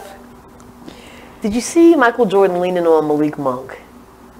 No, but I heard something about it. Right. Okay, so apparently it was you know, Malik Monk. He plays for the Charlotte. What are they now? The fucking Hornets, right. Yeah. I've been wanting to call them the Bobcats so bad. And everyone hated that name. Right. I think maybe because it was so horrible. That's why that name kind of stuck around.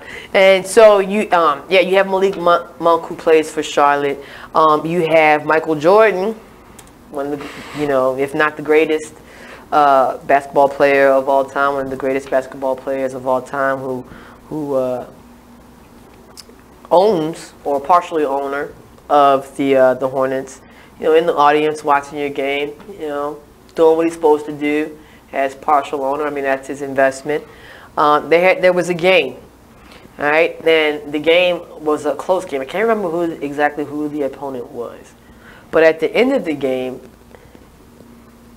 Malik Monk he either scored a bucket or something and was like really prolonging the celebrations to the point where it was almost detrimental, you know, where the team almost scored another. So, you know, then, you know, when the game ends, you know, Michael Jordan goes over and he taps him in the head like, come on, young blood, what the WTF are you doing? You know what I mean? And, you know, of course, you know, social media likes to blow the thing all out of proportion. Oh, Michael Jordan went off on Malik Monk, you know, blah, blah, blah, blah. But, you know, really it was a teaching moment. Michael Jordan even came out and said that, and I think Malik Monk came out and said, you know, it's not that serious. But I mean, it was a WTF moment, and to see Michael Jordan, one of the greatest of all time, you know, call you out and be like, get your shit together, was a lot of fun. You guys, don't go anywhere. We're gonna have our booty huff and who came through picks of the week just a bit outside.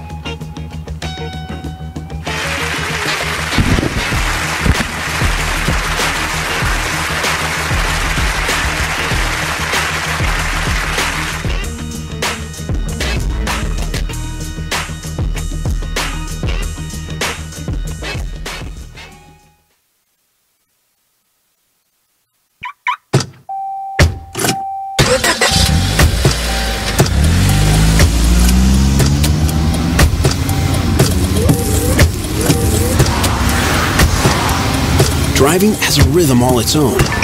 Don't wreck it with a text. Before you get behind the wheel, silence your phone. Or better yet, designate a texter. For more text-free driving tips, visit stoptextstoprex.org. Brought to you by the Ad Council and the National Highway Traffic Safety Administration. Green light. Hey girl, school zone. I'm getting hungry. Car changing lanes. You want to meet me for pizza? Stop sign. Intersection clear. Yeah, street. Pizza sounds good. Ballin Street? Girlin Street! It's hard to concentrate on two things at once, like texting and driving. Stop the text, stop the wrecks. How will you stop texting and driving? Tell us at stoptextstoprex.org.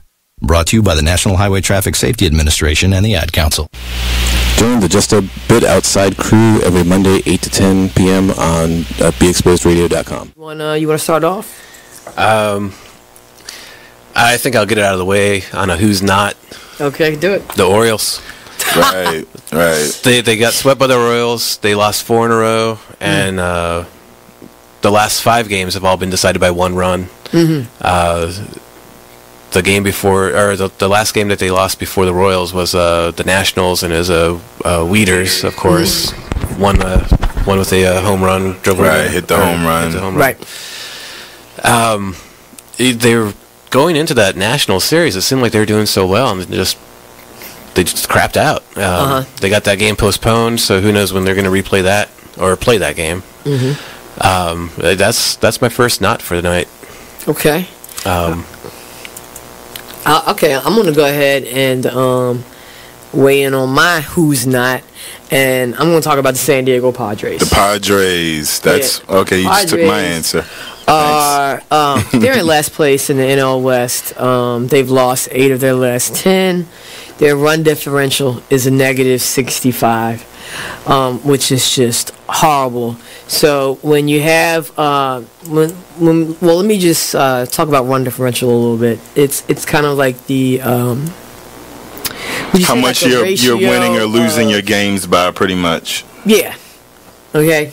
It's like the margin of victory, kind of. Right. So when you're in a negative number, that means that then your average game you're losing by a whole lot. Right. I mean, a number like negative 65, this early in the season is pretty rough. That's horrible. The pitching numbers pretty much support this stat right here.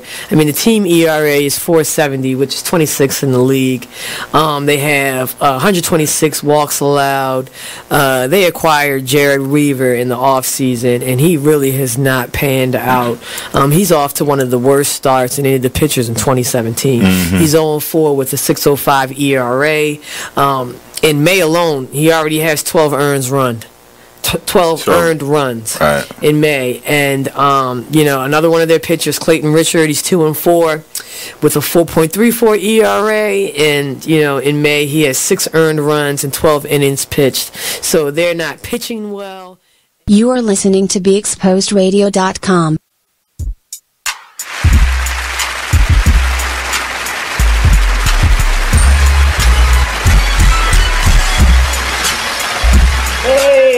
Welcome back, and thank you for sticking around. Just a bit outside, your live show, Exposed Radio. Coming at you from the 410 downtown Baltimore. It's a lot like Christmas, yo. So we're gonna keep it going. We had our WTF moments of the week. I thought that was pretty good. I enjoyed that. Good stuff. Fun stuff. Yeah. Because sometimes our WTFs are WTF. Like seriously. Make you want to go home and have a drink. So let's keep the fun going. We're going to move on to another one of our favorite segments, our Booty Huff and Come Through Picks of the Week. We haven't really explained these in a while, so I'm going to take a minute to just kind of, for those of you who might not be familiar, basically a lot of people always ask, like, Booty Huff, where did you get that from? And I got to shout out my homeboy Donnie, because, we used to say this a lot back in the day. And, Booty Huff is just somebody that just, really just drops the ball and really does not come through. Really, just really messes up for the league. And I guess you could kind of say Bush League, if you will. But we have the Booty Huff pick of the week. Then we pick, we have the come through, like, who really came through for their team? What squad really came through? So, these are just, I guess, our awards, for the week. Awards of greatness and awards of subparness. Booty Huffness. What more do you need? Yeah, man. So, who's your? Let's start off with the Booty Huff picks. Who do you have as your Booty Huff pick of the week? Well, based on the comment earlier in the feed, I think we have the same one. Got to. And I'm gonna go ahead. I'll Big D. Yeah. Dallas Cowboys. Absolutely. Not only losing to the Colts. And I hate how people are always up Dallas's ass. Yeah. Not only did they lose to the Colts, they got blanked 23-zip. Yeah. Dak Prescott, 20.4 quarterback rating. Yes. 206 yards, 1 INT. Obviously didn't get a touchdown because they didn't score a damn point. They've been doing so well. They had been. Yeah. And so now they're clinging to a 1-game lead over both the Eagles and the Redskins. Mm-hmm. And it's so crazy because it's like the new Booty Huff lost to the old Booty Huff. I believe my Indianapolis Colts was my Booty Huff last week, or at least the week before last. Yeah. Dropping a game against the Jags. Wasn't that last week? I think so. Yeah. Yeah. Yeah, and I was really expecting the Colts to lose this game because I went on my Andrew Luck rant last week. I won't do it again for you guys, but I'm gonna go double-fisted with the Booty Huff because Dallas was not the only team that didn't score any points yesterday. New York Giants. And that's, all right, there we go. New York Giants played the Tennessee Titans, who really haven't been doing that well. And the Giants, too, they've kind of been, they had won like a game or two, and they were trying to crawl back into that shitty division. And, Yo, they got the Titans at home. I was thinking, oh man, Saquon's gonna eat this alive. This is gonna be a lock. Yo, they got blanked by the Tennessee Titans. So, New York, Dallas, double booty huff. Like, and I'm gonna end that with I'm gonna accent and end it with a. And I know people know what that means. Yo, get your life together. Like, man, that was two very disappointing games for me. So Lonnie says, if they win one, they're East champs. So sad. Yeah. That division is pathetic. So here's who they have left. They have the Bucks next. Yeah. And then the Giants to finish the season. Sure. So you figure the Giants, well, like you said, the Giants were looking good, and then suddenly. The Bucks, they played pretty well. You know, obviously we just beat them, but like I said before that, they were 3-1 in their last four. I could see the Bucks taking one. The Redskins, their final two games, the Titans and the Eagles. The Eagles have the Texans left, and then of course the Redskins, because the Redskins had the Eagles. Eagles got a rough road, but I want to. Hey, Nick Foles up at quarterback. Okay, let's segue to come-throughs. Oh, who's your? Well, all right, that's my come-through. Yeah, let's get. Well, I mean, why not? Bear down. Why not? Bear down. Yeah, you know, like you can't help but feel like a little bit of last year. I think their record might have been a little bit better at this point last year, but wasn't it towards the end of the season that Wentz went down and Foles came in and just rode that joker right through the Super Bowl? You know, and you kind of got that feel yesterday. And yesterday was a game for them to lose. I don't think anybody gave them a chance in hell against the LA Rams. And they did the damn thing. I believe they went on the road and did that I think too. So, yes, they did. They were in LA. Carson. And, you know, and they took on Gurley and what's the boy's name? Goff. Yeah. And, you know, and more importantly, I think they did something very important. I think that they have exposed the LA Rams. And a lot of people are starting to call them soft now. You know, so, you know, LA Rams really aren't looking as scary as they used to be. So, yeah, I gotta give it to my boy Foles and the, you know, current Super Bowl champs, Philadelphia Eagles. Way to go. Good game. Way to come through. Who do you have for your come-through pick of the week? It kind of plays off the, actually it plays off your double fisting of the booty huff.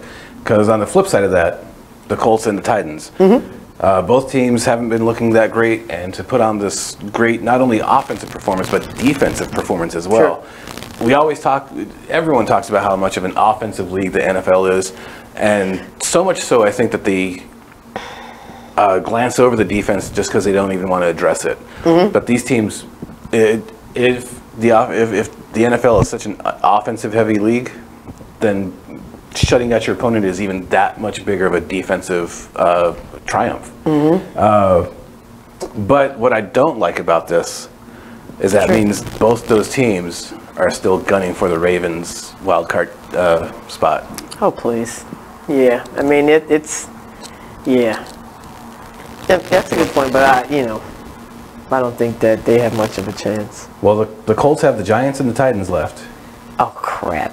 So I mean, look what we just like between the past 3 weeks with these three teams.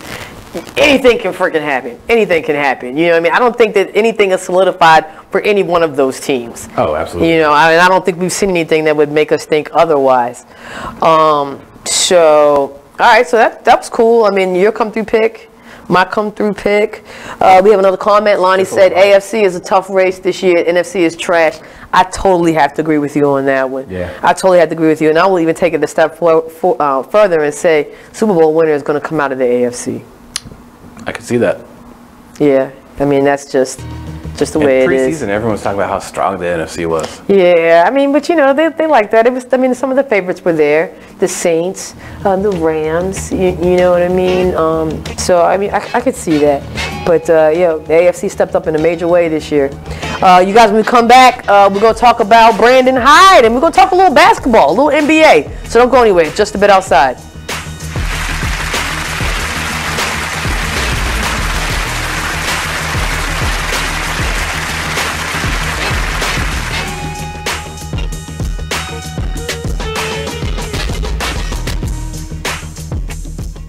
I'm LeVar Burton, and I'm proud to be a book person. How do I choose a book? Sometimes it's the cover, sometimes it's the title. I guess I'm pretty visual. If a book's really impressing me and the writing is really good, I will peek and see what the last paragraph is, because the endings of books should rock you. I am a book person, and if you're a book person too, read to a child and spark a lifetime of ambition. Join me at bookpeopleunite.org, because reading is fundamental. A public service announcement brought to you by Reading is Fundamental, Library of Congress, and the Ad Council.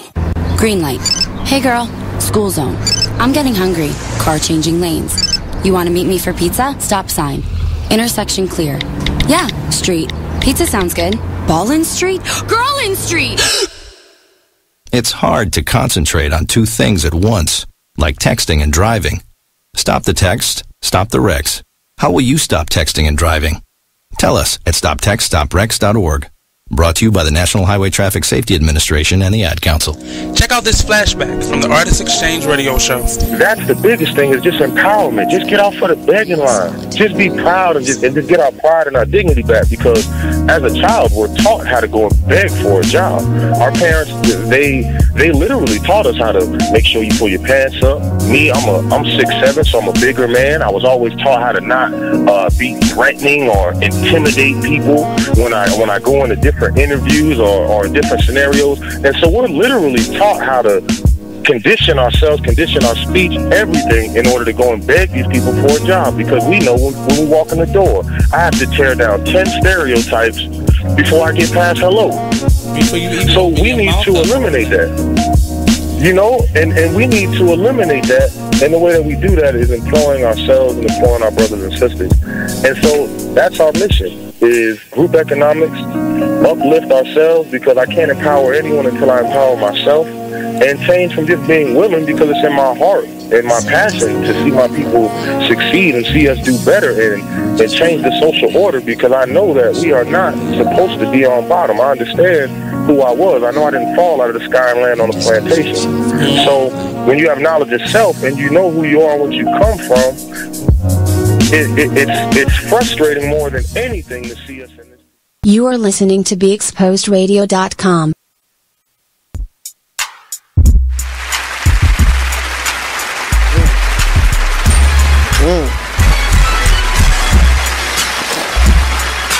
All right, welcome back, you guys. Did I say I was going to bring us back in? Oh, okay. It was like you're about to say something. I was about to be like, shit, my bad. But yeah, welcome back, you guys. Welcome back, Just a Bit Outside. When we were talking, we gave out our weekly awards for the booty huff and the come through. Lots of fun. Just a quick update for you guys. I mean, we got the game going on right here, so we're able to watch. The Saints and Panthers are underway. We are about halfway through, like exactly halfway through, I believe, 7 minutes, 30 seconds in the first quarter. Yep. The score is 0-0. So far, you know, my prophecy, you know, I'm inching my way on. We've had a historical mark in the game already. Christian McCaffrey, he currently has 4 rush attempts for 21 yards, which is pretty decent. Pretty decent, right? Right. That's, hey, I said, show me what you got. But with his second carry tonight, he broke the Panthers' single-season record for all-purpose yards in a season. Wow. Previously held by D'Angelo Williams in 2008. That's what I said. I had to say something about that. That was so I think that's pretty fucking awesome, for real. And well done, Christian McCaffrey. We have also have some basketball games going on. I'm not going to read the whole slate, but I'm going to read off the ones that I feel are interesting to me and therefore will be interesting to everybody. The Jazz against the Rockets in the first quarter. Rockets are beating the Jazz 23-19. Bucks are handling the Pistons right now. That game's in the third, 69-58. Is there anything else of significance? Bulls and Thunder. Thunder have been coming through as of late. You know what I mean? I think they might be tied for third in the West. They are currently taking on the Chicago Bulls at home and winning 24-18. Okay. I think the Lakers, are the Lakers playing tonight? Nope. But we do have the Warriors taking on the Grizzlies later on tonight. That's going to be a snoozer. Golden State will kill them. All right, so let's keep it going. We talked about one home team. I'd like to take a few minutes to talk about another home team because the Orioles had an announcement over the past week and a half. Friday they made it official. Today was the press conference. Okay, all right, great. The Orioles have finally selected a new manager. As you guys know, at the end of the season, we parted ways with Buck Showalter, which was kind of a bitter. Would you say it was bittersweet? Bittersweet, yeah. Yeah, I would say it's bittersweet because, I had been calling for that for the past 2 seasons, so I was kind of happy about it. But, he did bring the Orioles out of the slums and did a lot of things with the organization. Divisional title. Yeah, ALCS. oh man, yes, went to the ALCS championship game. I do have a soft spot, but it was time to go. Nonetheless, I had my feelings. I'm always about new, young blood, and to go along with this, new Michael Elias. Yeah. To go along with this new young guy that we brought in, we brought in another young guy. Everybody, we should be very happy to have Brandon Hyde as the new manager of the Baltimore Orioles. 45 years old, comes from the Chicago Cubs. He was the bench coach there. He is the 20th manager in Orioles history, which seems kind of low. Yeah. Well, we keep people. Yeah. Even you think about like Davey Johnson. We kept him for a little while. Hell, how long did we have Ripken, the daddy Ripken and shit? So. Some would say we kept Dave Tremblay too long. Woo, that's another era. But tell me some more about Brandon Hyde. It's his first job as a major league manager. He had a 9-year stint with the Miami Marlins. Jesus, I'm sure he saw a lot down that motherfucker. He served there as a bench coach from June 2010 through the end of the 2011 season. In Chicago, he was the bench coach in 2014. Cam Newton is continuing to take an ass whipping. His first base coach 2015 to 2017, and then bench coach again this year under Joe Madden, which he has a lot of respect for. And I think around the league, he's earned a lot of respect. Yeah, and I really like this. What Brandon Hyde had to say. Say that like 2 times fast. I couldn't say it once. Asked what made Baltimore attractive to him, Hyde replied, "The rich traditions here. Brooks Robinson is sitting here. I'm in my new office, and there's pictures of Earl Weaver and Cal Ripken Sr. I grew up a baseball rat. To be around history and be involved in a city like Baltimore is a dream come true. To be in the American League East and going out and competing every night." Yeah, I'm listening to his credentials. Like you kind of gave a little. I love the overview, the background of Brandon Hyde. I mean, when you think about the Chicago Cubs, that's a blue collar town. Yeah. Blue collar team. The Miami Marlins. I mean, Miami is flashy. And they had what was my man's name that was the crazy ass man, Isaac Ginn. Was down there for a while. So, the way that similarities with the city and rich in tradition. And they say he was really integral to turning the Cubs around to finally winning that elusive 104 years without a championship. I wouldn't doubt it. And I believe a couple of months ago, I said, I would like to see a young manager come in, because we have a very young team now. Like, honestly, even some of the most diehard Oriole fans, like, I don't even know what the fuck we have now. You know what I'm saying? I mean, we have a lot of, a lot Chris Davis. We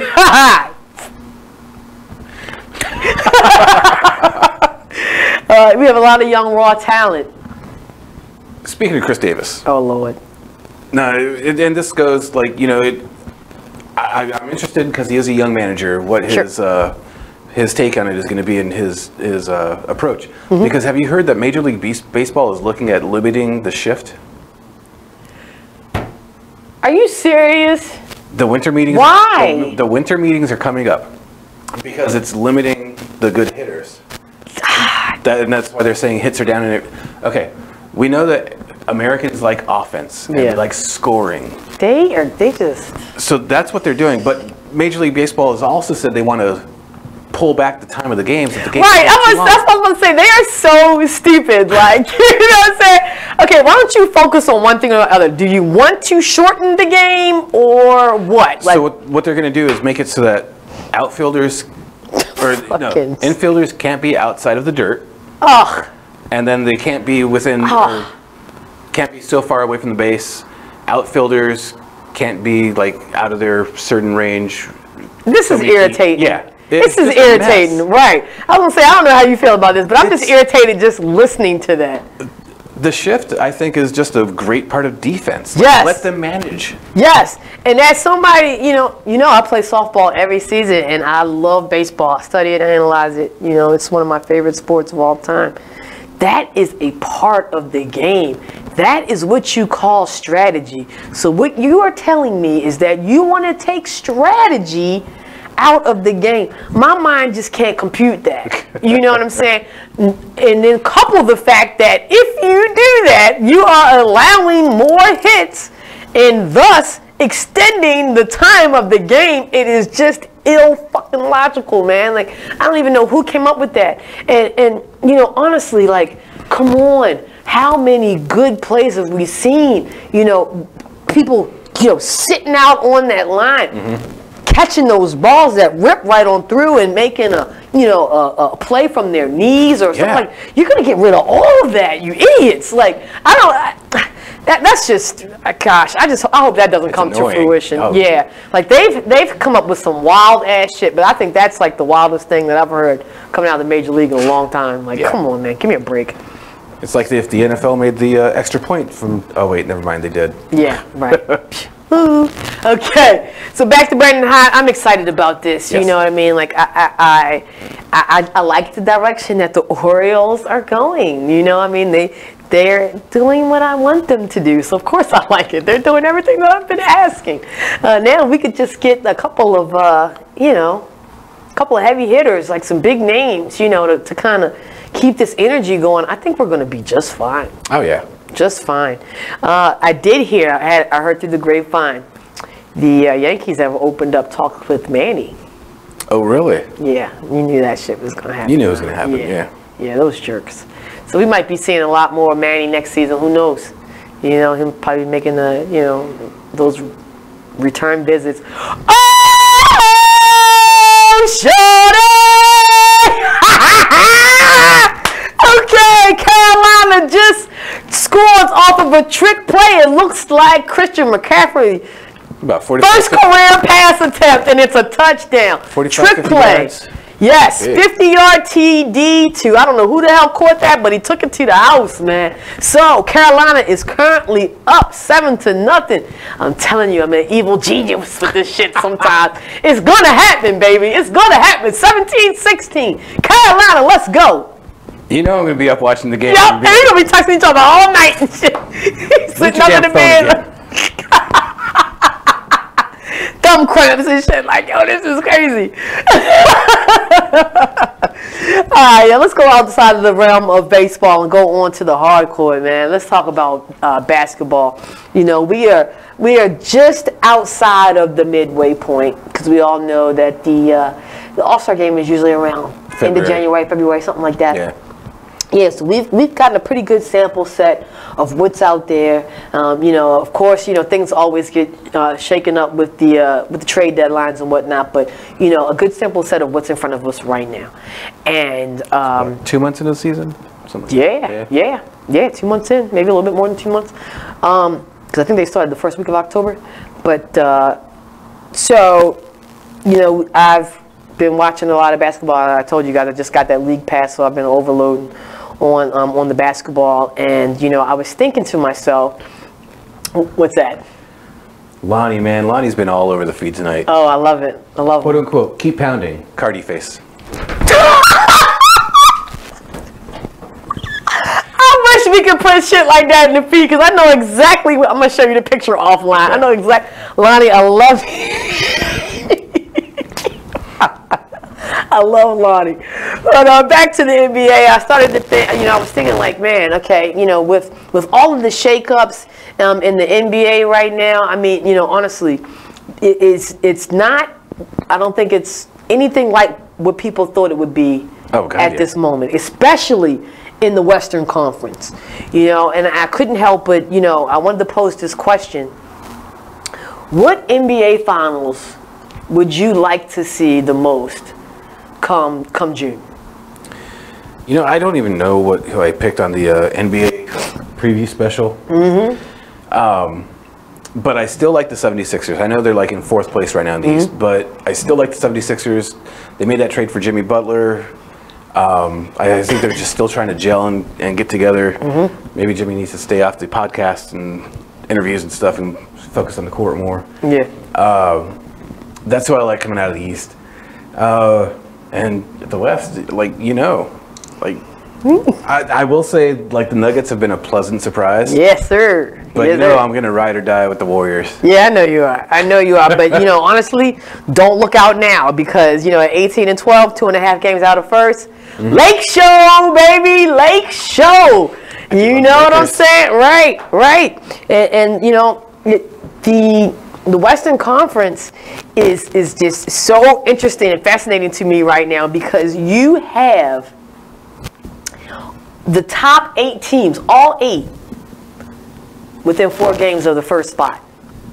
That's how fucking tight it is right now in the Western Conference. Clippers are right behind the Lakers. Yeah, I told you. I said the Clippers have been doing good as of late. I've been paying attention. I've been watching them. Now on the feed, Lonnie says Warriors Celtics, which we talked about at the beginning. Woo! I think we did. I think we did. It's just kind of, I don't want to say disappointing, but not living up to the expectations that had been set. Yeah, and you know, this will be their first full season with Gordon Hayward. Yeah. Well, yeah, because very first game last right, year. Exactly. And I think that there might be some type of chemistry gelling thing going on. You know, I mean, I think they will be in a, because right now they're in 5th, which is kind of surprising to me. I think that in 2-3 months, let's say in the February, they'll be in a different spot. But the matchup that I would be most interested in seeing, and I'm just going to really go completely outside of the norm. You know, I would love to see. And you know, I think it's potential in this. And like, when I say potential, I mean like as far as like reality. The Milwaukee Bucks. Yes. Versus either well, I'm just gonna go with the Denver Nuggets because they've really been playing so well, and I like that particular matchup. You know, the Denver Nuggets, they've been playing some pretty decent defense. And I have been really impressed with the Milwaukee Bucks offense. I've been really impressed with Giannis and how much he's matured this season, not only on the court, but as a leader of the Milwaukee Bucks. The Denver Nuggets are the unusual suspects of the year. Yeah. You know what I mean? Like, I mean, they really, literally came out of nowhere. We didn't say anything about the Bucks. I mean, I'm sorry, the Nuggets in our preseason talks. So, you know, to me, that's the most intriguing. Let's get these usual suspects the hell out of here, and let's start with a fresh new rivalry, you know, full of young athletic players. I mean, if you could only imagine, I mean, that would be an up and down, you know, and not only up and down, but, you know, defensive battle as well. But, you know, lots of transition, lots of, you know, high-flying dunks and whatnot. I would be all over that one. I really did want to say the Bucks when I was looking at stuff. Yeah. Yeah. But I like the 76ers too much. Yeah, and, you know, like... They're both young teams, too. Yeah, I think the Bucks can take on the Boston Celtics. I am not sure if they could take on the Toronto Raptors. The Toronto Raptors have been doing really well. And Toronto Raptors, 30 seconds. Toronto Raptors right now on a hellified road trip, and they've still been doing well. I think they dropped their last 2, but prior to that, they've been doing the damn thing. They've been holding it down. You guys, when you don't go anywhere, we're gonna wrap this thing up and finish watching this game just a bit outside. Luke Kuechly. How do you say that? Kuechly? I don't know, but he must have hit the shit out of Drew Brees just now or something.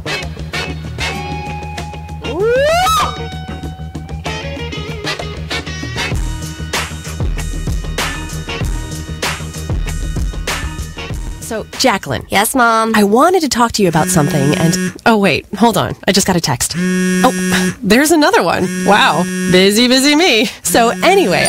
Oh, wait, Mom. I just got a message. My friends keep commenting on my comment. Oh, there's another one.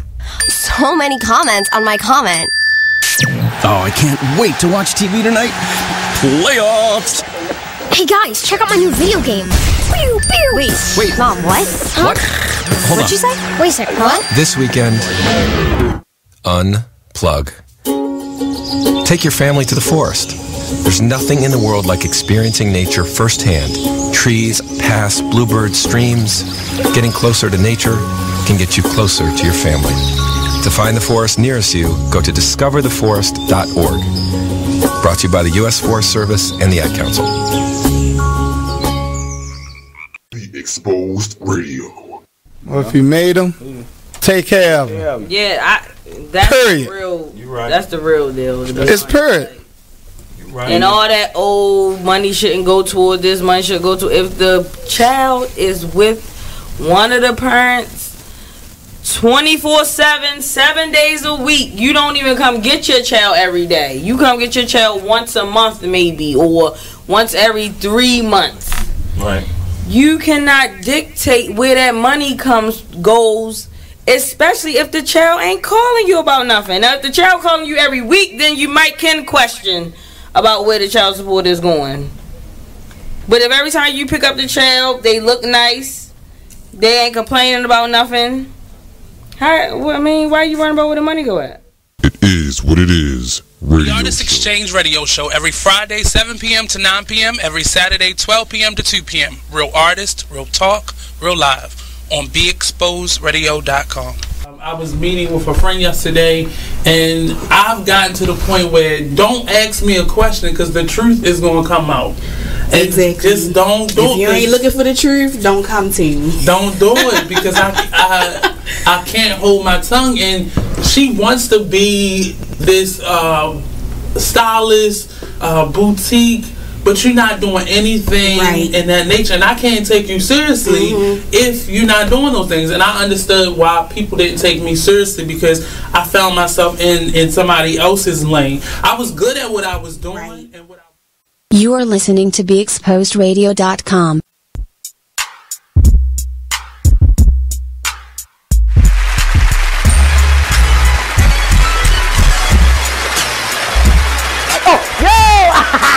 Welcome back, mother.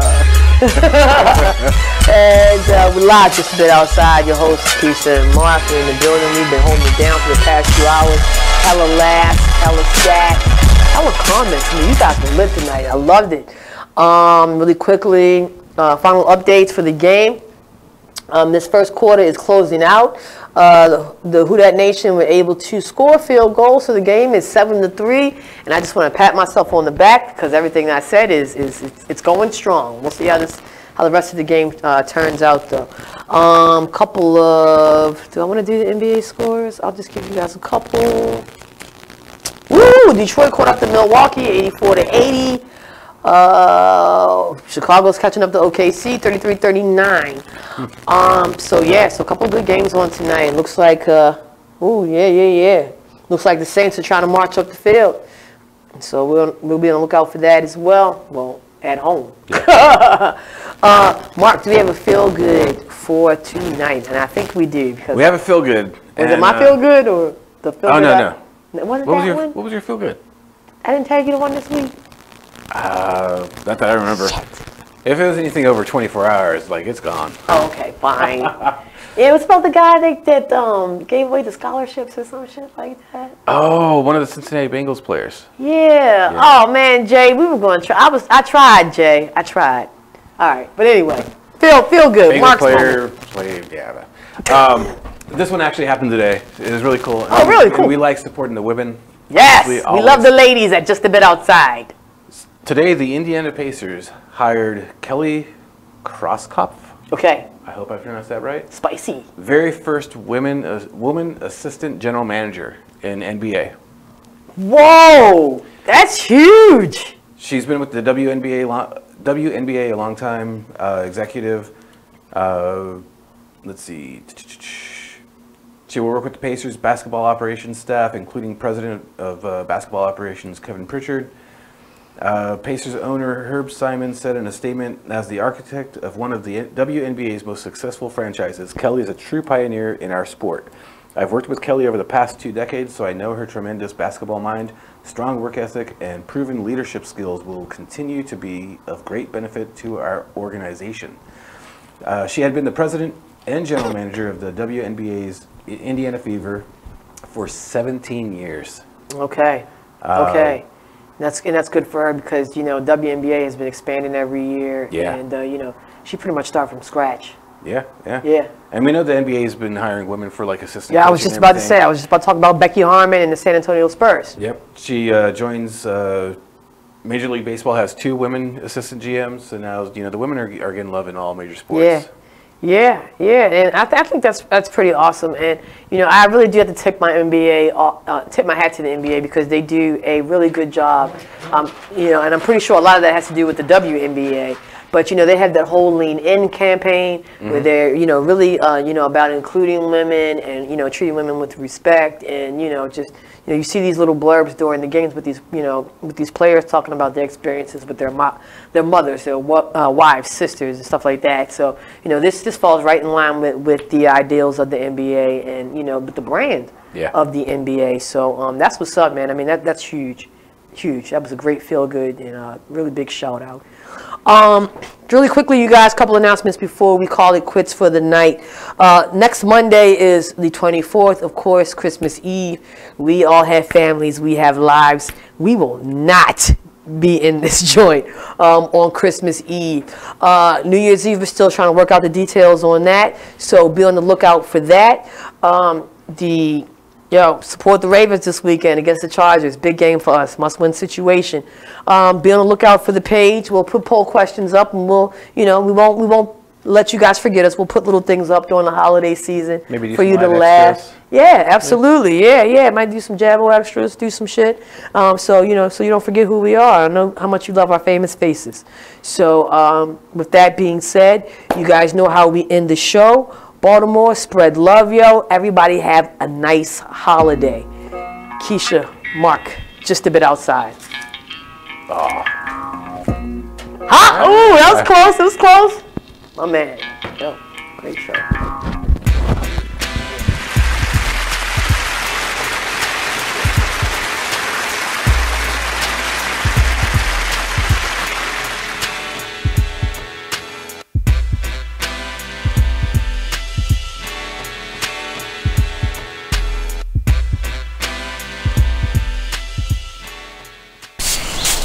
Whoa. The moment my son saw a redwood tree. It's huge! Is the moment I knew that for him, You can't even see the top of that thing! even the sky has no limit. There are some moments only the forest can inspire. Find yours at discovertheforest.org. Learn about forests near you and discover cool things to do when you go. Your moment is out there. Find it at discovertheforest.org. Brought to you by the U.S. Forest Service and the Ad Council. We're rewarding you for something you already do, listening to us. It's Radio Loyalty, and it's an easy way for you to get free stuff. All you do is sign up. Go ahead and click the banner now. You'll earn points as you listen. Points you can trade in for great products and services in the Radio Loyalty store. You can earn even more points when you share your favorite station with friends on Facebook and Twitter. Radio Loyalty. It's free to sign up, so click the banner to join now. Join the Just a Bit Outside crew every Monday, 8 to 10 p.m. on BeExposedRadio.com. You want to start off? I think I'll get it out of the way on a who's not. Okay, do it. The Orioles. Right. They got swept by the Royals. They lost 4 in a row, and the last 5 games have all been decided by 1 run. Mm-hmm. The game before, or the last game that they lost before the Royals was the Nationals, and it was Weeders, of course, one with a home run. Hit the home run. Right. They were going into that National series. It seemed like they were doing so well, and they just crapped out. They got that game postponed, so who knows when they're going to replay that or play that game. That's my first not for the night. Okay.